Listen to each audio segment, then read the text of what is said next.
कोणतेही जरी बीजेपीचे मोठे नेत्यांनी मला सांगितलं असता तर मी माघार घेतली असती.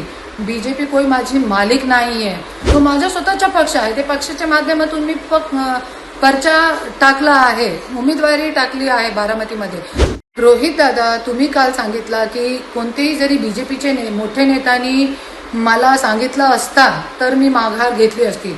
बीजेपी कोई माझी मालिक नाही आहे आणि लोकशाही वाचवण्यासाठी क्योंकि मला 5 तारखेला माहीत पडलं की काँग्रेसने जे पर्चा टाकलेला आहे ते माघार घेणार आहे. तो माझा स्वतःचा पक्ष आहे. ते पक्षाच्या माध्यमातून मी पर्चा टाकला आहे, उमेदवारी टाकली आहे बारामतीमध्ये.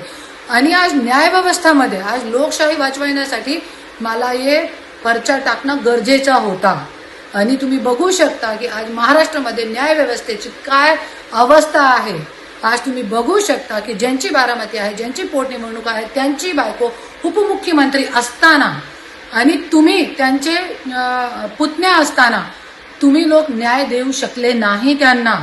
आणि आज FIR सुद्धा होऊ शकली नाही, होत नाही महाराष्ट्रामध्ये.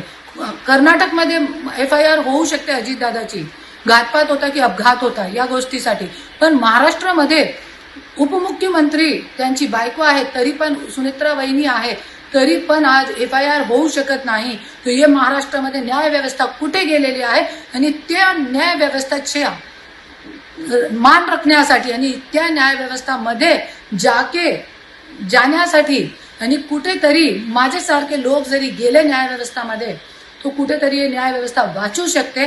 त्याच्यासाठी मी ही उमेदवारी टाकली आहे.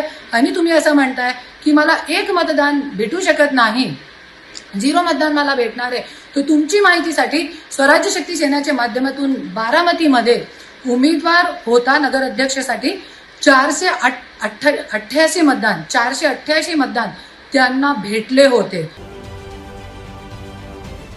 महाराष्ट्रातील सर्व बातम्यांचे विश्वासार्ह व्यासपीठ, सकाळच्या सर्व सोशल मीडिया प्लॅटफॉर्मला लाईक, फॉलो आणि सबस्क्राईब करा. तसंच सर्व नोटिफिकेशनसाठी बेल आयकॉन प्रेस करायला विसरू नका.